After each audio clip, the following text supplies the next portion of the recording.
There are moments in life when the smallest actions of children hide the biggest secrets. And that morning was one of them. It was a peaceful dawn. The soft hum of the house filled the air, the ticking of a clock, the faint breeze through the curtains, and a silence that didn't quite feel normal. The mother, Sarah, had just poured her first cup of coffee when she noticed something odd. Her twins, usually full of laughter and chaos, were completely silent. No giggles, no tiny footsteps, no sound at all. She smiled at first, thinking maybe they'd fallen back asleep after playing. But as she walked down the hallway, a strange heaviness began to settle over her chest. Something felt off. When she reached the nursery, she placed her hand on the doorknob and froze. The door wouldn't open. Not locked, just stuck, like someone was pushing it from the inside. She leaned closer, whispering softly, "Babies? Are you in there?" No reply, just the faint sound of a whisper. Two voices, her twins. She smiled nervously. "You're playing hide and seek again, aren't you?" But this time, their whispers didn't sound like laughter. They sounded like fear. Her heart began to race. She pushed harder on the door, but it barely moved. Then she saw it. Through the small gap near the floor. Tiny fingers, pressing back. Her babies were deliberately keeping her out. Her breath caught in her throat. "Sweethearts," she said gently, "what are you doing? Let Mommy in." No answer. Just the sound of one of them breathing fast, as if holding back tears. Finally, with one strong push, the door opened a few inches, and she saw them.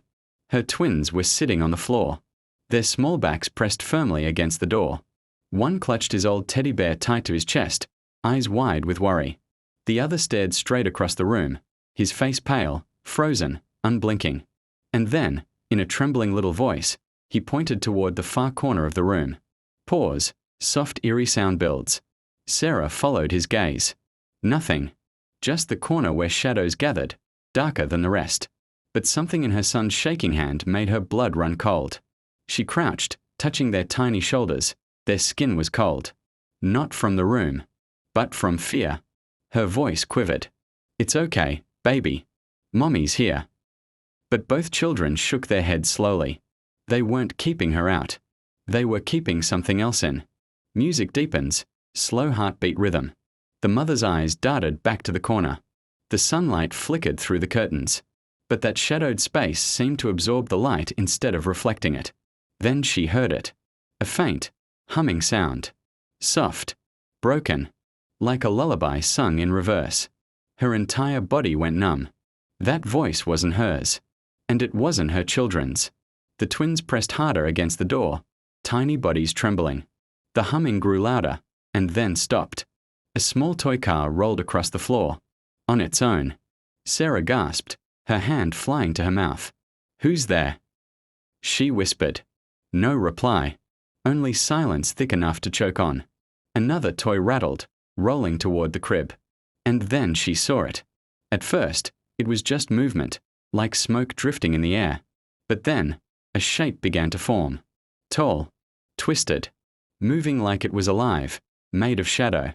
Sarah's heart pounded in her chest. Her twins whimpered softly, pressing against her legs, as the darkness seemed to stretch toward them. "No," she whispered, her voice trembling but fierce. "Stay away from my babies." The shadow tilted, almost like it heard her, and then it reached forward. Both twins screamed at once, a high, sharp sound that pierced the air. "No." The figure froze. Sarah lunged forward, scooping both children into her arms, holding them close. The shadow twisted violently, the room filling with a cold wind that sent toys flying. She could see her breath now, white and shaking. And then, the twins raised their tiny hands. With tears streaming down their faces, they shouted again, "Go away!" A blinding pulse of light, invisible yet real, seemed to surge from them. The shadow convulsed, twisting in pain before vanishing into thin air. And then, silence. Only the sound of her own heartbeat remained. That night, Sarah couldn't sleep.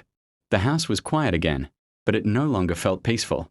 Every creak, every whisper of the wind made her heart race. She sat by their bed, watching them sleep, their faces calm, innocent. untouched by the terror that had just happened. She realized then, they weren't just her children. They were her protectors. Over the next few days, she noticed things, the way the twins looked at each other, silently understanding something deeper. Sometimes they giggled at empty corners. Other times, they'd clutch each other tightly when the air turned cold. They knew. They always knew. One stormy night, the humming returned. The air dropped cold again. The curtains moved though no wind blew. But this time, Sarah was ready. She gathered her twins, holding them close. The darkness stretched across the wall once more, tall, hateful, hungry. But love stood stronger. "You don't belong here," she whispered. The twins lifted their hands again, their voices pure and trembling with courage. "Go away." The shadow screamed, a sound without sound, before shattering like smoke into light. Then, silence, warmth, peace. Sarah wept quietly, holding her babies tight. This time, it was over. Sometimes, children see what adults cannot. Sometimes, their innocence holds a power we forget exists, a purity that darkness fears. That day, a mother learned something eternal. Love isn't just a feeling. It's protection. And even the smallest hands can carry the greatest strength. Because where love shines, no darkness can ever truly remain. Music fades out, soft heartbeat sound ending.